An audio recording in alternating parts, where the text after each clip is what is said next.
How to teach sentence structure. As language teachers, we often find ourselves groping for ways to teach language structures. More often than not, we don't pay attention to the structure of the language we speak. So teaching language forms could be a challenging task, especially for novice teachers of the language. Based on a principled approach to language teaching, a teacher can learn how to teach sentence structure with ease and success. The basic requirement for anyone attempting to teach the structure of a language is that he or she is competent in that language and must have adequate knowledge of the rules or system of the language. So be sure to have studied the structures yourself. After all, we cannot teach what we do not know, nor give what we do not have. When you are teaching sentence structures, do not teach all of them at once. Start with the basic and most simple structures. You can introduce more complex structures later when your learners have attained a good grasp of the basic structures. 1. Check if your learners can identify subjects and verbs. Basic sentence structure requires an understanding of the concepts of subject and verb, which are the primary indispensable parts of a sentence. It would be good to introduce learners to a text that is extracted from an article or story. It doesn't have to be lengthy, but long enough to show sentences from an authentic text. You can talk about the text to make the learning more meaningful.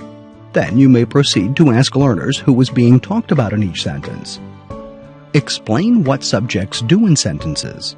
Discuss the positions of subjects in the sentences of the given text. You may then underline the verbs in the sentences. If your students can identify verbs, let them do it. Review them on the many kinds of verbs, linking or be verbs, transitive and intransitive verbs, and their possible combinations to show tense aspects. You might want to ask students to identify the time frame of the sentences in the given text. 2. Explain all sentences must have subjects and verbs. Without a subject and a verb, a group of words is not a sentence, but a phrase or fragment. In imperative sentences or sentences that give commands, the subjects may not be written, but are understood to be there. Examples are, give me a drink, sit down, and close the door.